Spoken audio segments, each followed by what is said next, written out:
एक reporter Siddique Kappan coverage के लिए आता है और उसको यूपी की सरकार गिरफ्तार करके जेल में डाल देती है। बिना कोई ठोस सबूत के उस पर यूएपीए लगा दिया जाता है और वो पिछले 1.5 साल से जेल में जमानत का इंतजार कर रहा है।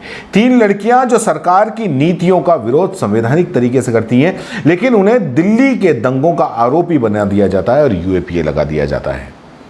सालों जेल में रहती हैं और एक भाजपा नेता अश्विन उपाध्याय जंतर मंतर संसद के चंद कदम दूर पुलिस के सामने एक सभा करता है। सभा में खुलेआम मुसलमानों की हत्या वाले नारे लगते हैं, कत्लेआम वाली बात होती है, खुलेआम दंगा भड़काने की कोशिश करते हैं, लेकिन पुलिस सब जानते हुए भी अज्ञात के खिलाफ केस दर्ज करती है। और जब मीडिया में सवाल उठता है तो पुलिस अश्विन उपाध्याय को गिरफ्तार करती है और उस अश्विन उपाध्याय को सिर्फ 1 दिन में जमानत मिल जाती है ना कमाल का कानून।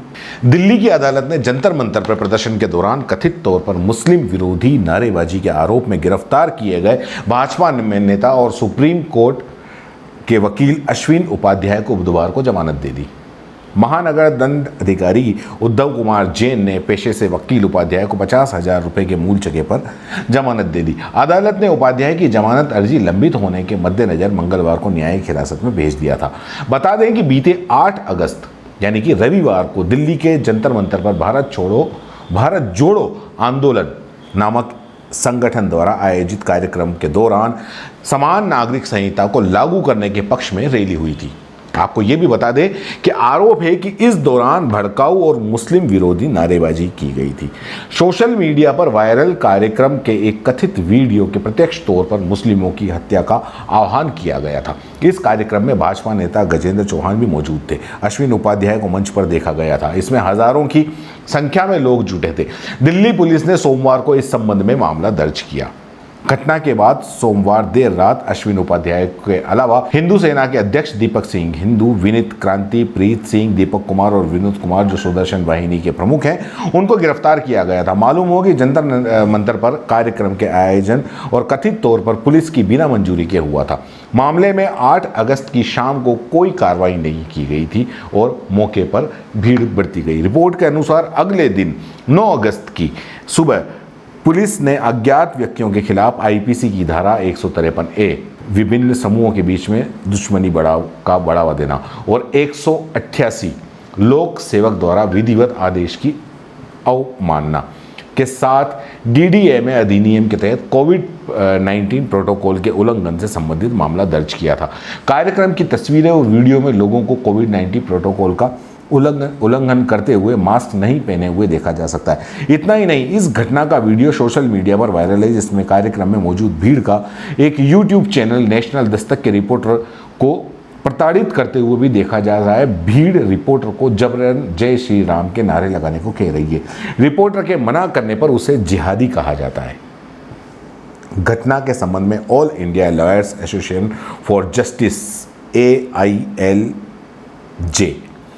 उसने सुप्रीम कोर्ट को पत्र लिखकर स्वतः संज्ञान लेकर जनहित याचिका दायर करने को कहा है। एसोसिएशन ने कहा कि इस दौरान जो नारेबाजी की गई वो नरसंहार का खुला आह्वान था। Delhi high court women lawyers forum ने भी सुप्रीम कोर्ट को अलग से पत्र लिखकर नारेबाजी करने में शामिल लोगों के खिलाफ कार्रवाई की मांग की है। बार एंड बेंच की रिपोर्ट के मुताबिक पत्र में कहा गया है कि मुस्लिमों के खिलाफ नफरत फैला रही ये नारेबाजी भारतीय संविधान के तहत संरक्षित अभिव्यक्ति नहीं है और प्रथम दृष्टया ये हेट स्पीच है। रैली में दिए गए भाषणों को सहमति की स्वतंत्रता के अधिकार या आलोचनात्मक भाषण के साथ भ्रमित नहीं होना चाहिए।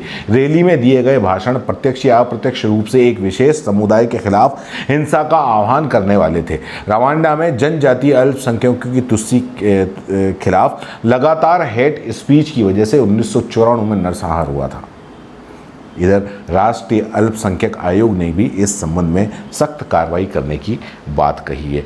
इन सब के बावजूद सच ये है कि जिन्हें गिरफ्तार किया गया वो खुलेआम थ्रेट दे रहे थे, भड़का रहे थे और उन्हें अब जमानत मिल गई है।